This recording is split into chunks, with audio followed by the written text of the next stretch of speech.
चलो अब समझते हैं गुडविल का मतलब क्या है। ठीक है, अगर आम भाषा में बात करें तो गुडविल का मतलब होता है रेपुटेशन।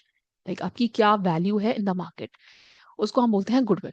ठीक है, ओवर द ईयर्स आपने काम किया और आपने कितनी अपनी रेपुटेशन बिल्डअप करी है उसको बोलते हैं गुडविल।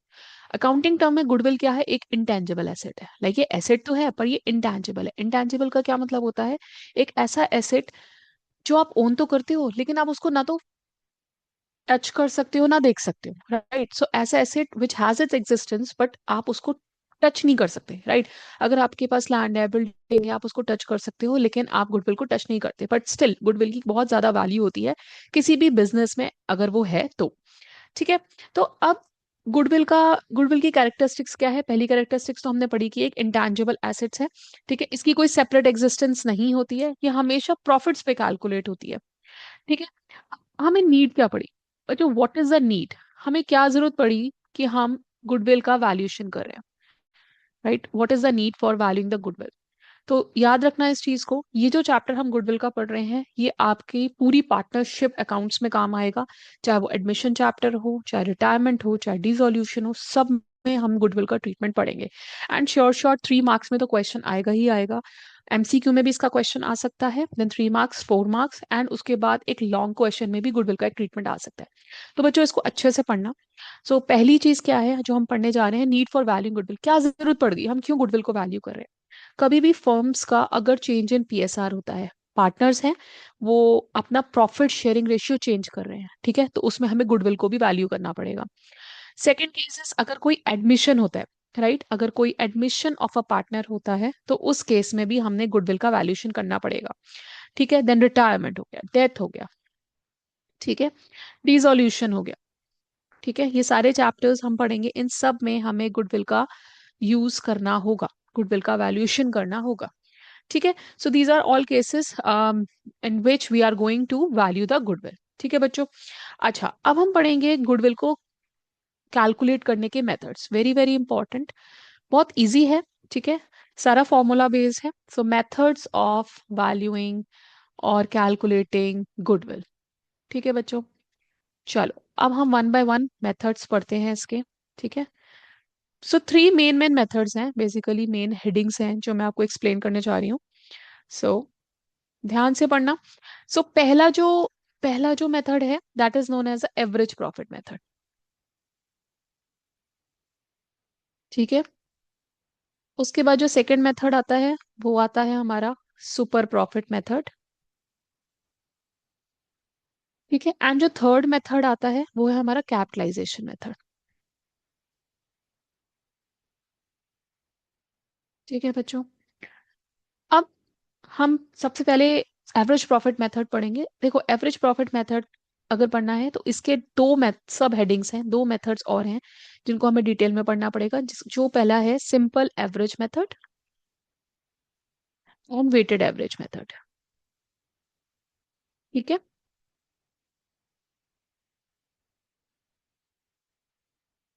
ठीक है, तो ये एक ओवरव्यू है। हमारे पास 3 मेथड्स हैं गुडविल को वैल्यू करने के। One is average profit method, next is super profit and capitalisation method.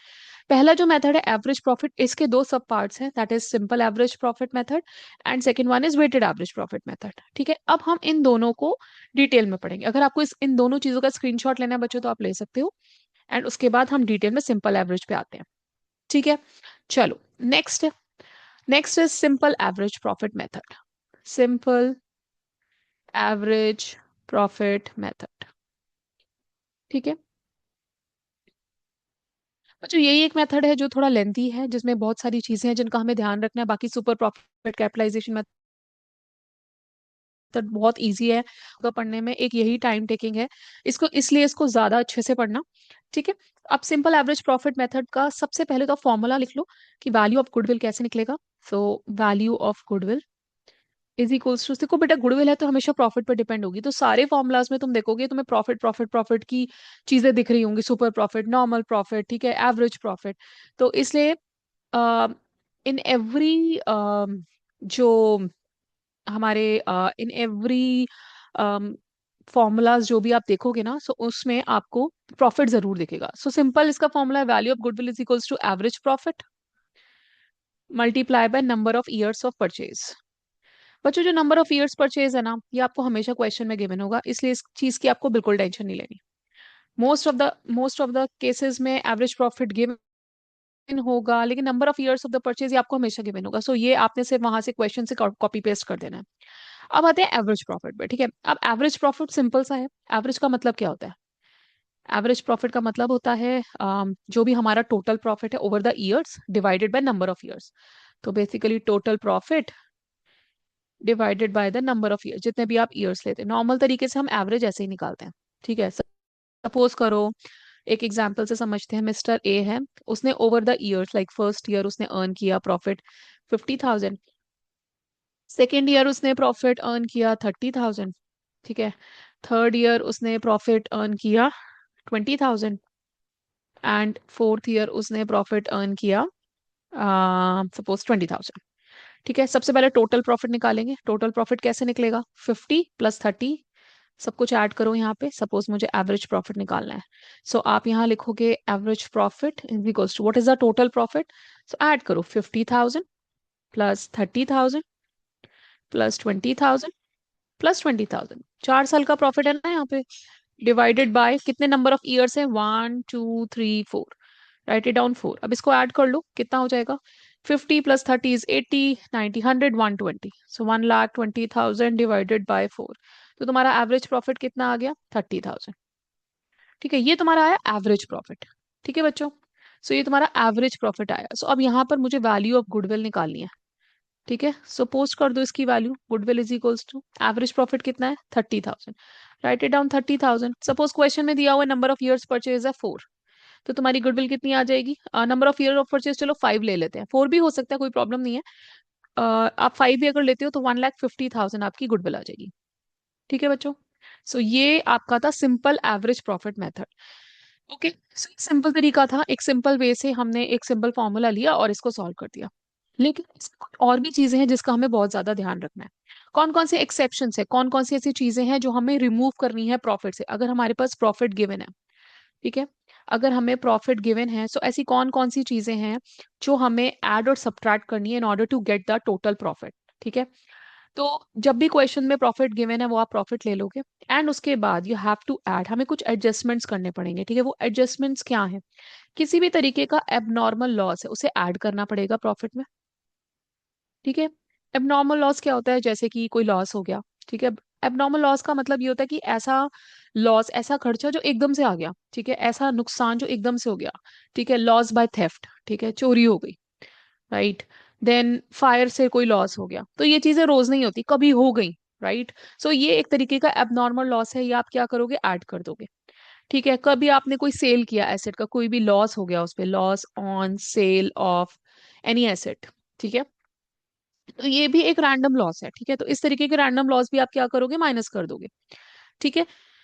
कोई भी नॉन रेकरिंग एक्सपेंसेस है, ठीक है। कोई ऐसा एक्सपेंस खर्चा जो अभी आपको आ गया है, ठीक है, लेकिन हम एक्सपेक्ट कर फ्यूचर में वो नहीं होगा, तो ऐसा नॉन रेकरिंग एक्सपेंस जो हमारे रेगुलर नेचर का नहीं है, ठीक है, लेकिन तब भी वो हमने आ गया है, तो ऐसे एक्सपेंसेस को भी तुम ऐड कर दोगे, ठीक है। उसके बाद लेस में देखो बच्चों क्या करोगे आप लोग? लेस में कोई भी गेन अगर होता है, कोई भी एबनॉर्मल गेन, जैसे कोई विंडफॉल गेन आ जाता है, आपको लॉटरी लग जाती है, राइट। सो एबनॉर्मल गेन अगर कोई भी होता है, आप उसको क्या करोगे? सब्ट्रैक्ट कर दोगे। जैसे कि कोई भी गेन हो गया आपको, कोई आपने सेल किया एसेट, ठीक है, तो उस पे अगर आपको कोई गेन हो जाता है, कोई भी नॉन बिजनेस इनकम हो जाती है, बिजनेस रिलेटेड नहीं है, कहीं बाहर से आपको कोई इनकम हुई है, तो वो इसमें आ जाएगी, ठीक है। कोई भी नॉन रेकरिंग इनकम्स सिमिलर है, जैसे यहाँ नॉन रेकरिंग एक्सपेंसेस लिखा है ना, ऐसी नॉन रेकरिंग इनकम है जो आज हो गई है लेकिन चांसेस कम है कि फ्यूचर में मुझे दोबारा होगी, ठीक है। कोई भी फ्यूचर एक्सपेंस है, अभी नहीं है लेकिन बाद में होगा, जैसे कोई इंश्योरेंस प्रीमियम तुमने पे करना है, ठीक है। तो ये सारी चीजें आप क्या करोगे? अपना जो भी प्रॉफिट होगा उसमें एबनॉर्मल लॉसेस, जो भी खर्चे आ जाते हैं, कोई अनएक्सपेक्टेड खर्चे आ जाते हैं, वो आप ऐड कर दोगे, और ये वाली जो इनकम्स हैं वो आप सब्ट्रैक्ट कर दोगे। उसके बाद जो तुम्हारा प्रॉफिट आएगा ना, वो तुम्हारा एडजस्टेड बिजनेस प्रॉफिट होगा। हम ये बिजनेस प्रॉफिट यूज करेंगे in order to calculate the average profit, ठीक है। जो पिछले क्वेश्चन हमने डिस्कस किया था, उसमें हमने क्या किया था? इट वॉज सिंपल, ठीक है। उसमें हमने क्या किया था? इसमें हमने नॉर्मल ईयर्स के प्रॉफिट ले लिए थे और उसके बाद हमने इसको एवरेज प्रॉफिट निकाल दिया, तो और यहाँ से हमारी गुडविल आ गई थी। हेयर क्या है, अगर इन दिस क्वेश्चन अगर आगे जो क्वेश्चंस आपको मिलेंगे उसमें इस तरीके के अगर लॉसेस दिए जाएंगे, गेन दिए जाएंगे, तो आपने ऐसे इनको सॉल्व करके फिर हमने एडजस्टेड बिजनेस प्रॉफिट निकालना है। ठीक है, चलो अब हम क्वेश्चन करते हैं जिसमें ये सारी चीजें गिवन होंगी। ठीक है, चलो let's do one more question with तो इस क्वेश्चन को अगर आप ध्यान से पढ़ोगे तो इसमें क्या लिखा है, सिमरन ने परचेज किया अनीता का business on 1 April 2025 and it was agreed to value goodwill at 3 years purchase of average normal business profit। हमें समझ में आ गया कि इसमें कौन सा फॉर्मूला यूज होगा, एवरेज नॉर्मल बिजनेस प्रॉफिट वाला। ठीक है, जो अभी हमने पढ़ा था। तो उसमें फॉर्मूला क्या होता है गुडविल का, if you remember, goodwill is equals to average normal business profit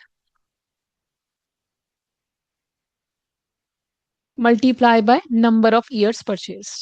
ठीक है, नंबर ऑफ ईयर्स परचेज जैसा कि मैंने आपको पहले भी बताया था हमेशा गिवन होता है क्वेश्चन में। तो नंबर ऑफ ईयर्स परचेज क्या दिया हुआ है, देखो गुडविल एट 3 years परचेज, सो ये नंबर ऑफ ईयर्स परचेज है, यानी कि मल्टीप्लाई बाय 3, ये हमें गिवन है। अब हमारा क्वेश्चन क्या है, हमें एवरेज नॉर्मल बिजनेस प्रॉफिट निकालना है सो दैट हमारी गुडविल निकले। अब सारा जो काम है हमें इसको निकालने में लगाना है, एवरेज नॉर्मल बिजनेस प्रॉफिट को। अब प्रॉफिट्स है ना नीता के बिजनेस के लास्ट 4 years के आपको गिवन है, 2022, 23, 24, 25, ये सारे प्रॉफिट्स गिवन है, नॉर्मल प्रॉफिट्स।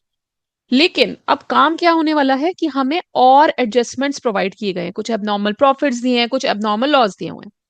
ठीक है, अब देखो ड्यूरिंग द ईयर एंडेड 31 मार्च 2022 एक एसेट था जिसको गेन पर बेचा गया, गेन हुआ हमें 10,000 का।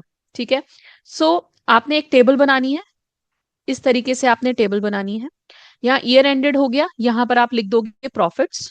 ठीक है, ये प्रॉफिट्स है। इसके बाद आपको एडजस्टमेंट का एक कॉलम बनाना है, राइट इट डाउन एडजस्टमेंट्स। ठीक है, और एडजस्टमेंट्स का कॉलम बनाने के बाद हमने लिखना है नॉर्मल बिजनेस प्रॉफिट, यानी कि आफ्टर एडजस्टमेंट करने के बाद हमारे क्या प्रॉफिट्स आ रहे हैं, नॉर्मल बिजनेस प्रॉफिट। अब देखो पहला वाला एडजस्टमेंट, 31 मार्च 2022 को एक हमने एसेट बेचा और उस पे हमें 10,000 का फायदा हुआ, प्रॉफिट हुआ। सो रिमेंबर, कोई किसी भी तरीके का अगर एबनॉर्मल गेन होता है तो हम क्या करते हैं, उसको सब्ट्रैक्ट कर देते हैं। इसको हमने सब्ट्रैक्ट कर दिया 10,000 को, सो 90 में से 10,000 सब्ट्रैक्ट हुआ, हमारा बिजनेस प्रॉफिट आया 80,000 का। नेक्स्ट पढ़ते हैं, ड्यूरिंग द ईयर 31 मार्च 2023, यानी कि नेक्स्ट ईयर की बात हो रही है, एक मशीन थी जो कि डैमेज हो गई और उस पे 30,000 का हमें लॉस हुआ, जो हमें राइट ऑफ करना पड़ा। ये भी एक तरीके का क्या है, हमें एबनॉर्मल लॉस है, और कोई भी एबनॉर्मल लॉस अगर हमें होता है तो हम उसे क्या करते हैं, ऐड। सो आप क्या करोगे, एडजस्टमेंट में जाके ऐड कर दोगे, तो 160 प्लस 30 कितना हो जाता है, 190। नेक्स्ट ईयर देखते हैं, 31 मार्च 2024 को फर्म के से जो कि इंश्योर्ड नहीं थे, जिसके लिए इंश्योरेंस प्रीमियम हमें पे किया। और ये जो एक ऐसा एक्सपेंस है जो इनकर्ड एवरी ईयर होता है। रिमेंबर आई टोल्ड यू, अगर किसी भी तरीके का इंश्योरेंस प्रीमियम हम पे कर रहे हैं तो वो हम क्या करेंगे, हमेशा सब्ट्रैक्ट करेंगे। ठीक है, सो ये कितना हो गया, 1,70,000। नेक्स्ट ईयर कोई भी एडजस्टमेंट नहीं है, यहाँ पर लगाओ डैश और यहाँ पर एज इट इज प्रॉफिट लिख दो। अब तुम देखोगे 1, 2, 3, 4 ईयर्स का प्रॉफिट कैसे निकालेंगे, हमें टोटल प्रॉफिट चाहिए, राइट। एवरेज प्रॉफिट निकालने के लिए पहले हमें टोटल प्रॉफिट चाहिए होगा। सो अगर तुम इसको टोटल करोगे तो तुम्हारा आंसर आएगा 6,60,000 का। ठीक है, 6,60,000 का तुम्हारा टोटल प्रॉफिट आ जाएगा। सो गुडविल कैसे निकलेगी हमारी, नो पहले गुडविल निकालने से पहले हमें एवरेज प्रॉफिट चाहिए। सो एवरेज प्रॉफिट का क्या फॉर्मूला होता है बच्चों, एवरेज प्रॉफिट का फॉर्मूला क्या होता है, average profit is equals to total profit जो कि हमारा है 6,60,000 का, divided by number of years कितने, 1, 2, 3, 4, 4 है ना number of years, divided by 4 कर दो, तुम्हारा एवरेज प्रॉफिट निकल आएगा जो कि है 1,65,000 का। ठीक है, अब इस 1,65,000 को यहाँ पर पुट कर दो, 1,65,000 मल्टीप्लाई बाय 3, क्या आंसर आ जाएगा बच्चों आपका, 4,95,000। सो ये क्वेश्चन था हमारा एवरेज प्रॉफिट का। हमेशा ध्यान रखो, कोई भी एबनॉर्मल प्रॉफिट है, कोई भी एबनॉर्मल लॉस है, अगर प्रॉफिट है तो हम सब्ट्रैक्ट करेंगे, अगर लॉस है तो हम उसे ऐड करेंगे। सारे एडजस्टमेंट्स करने के बाद दोबारा से नॉर्मल प्रॉफिट निकालो।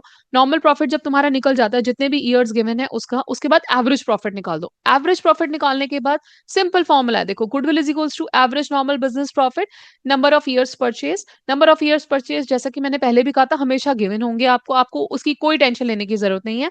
एवरेज नॉर्मल बिजनेस प्रॉफिट 1,65,000 आ गया हमारा, और उसके बाद उसको मल्टीप्लाई कर दोगे तो ये आपकी बच्चों गुडविल आ जाएगी।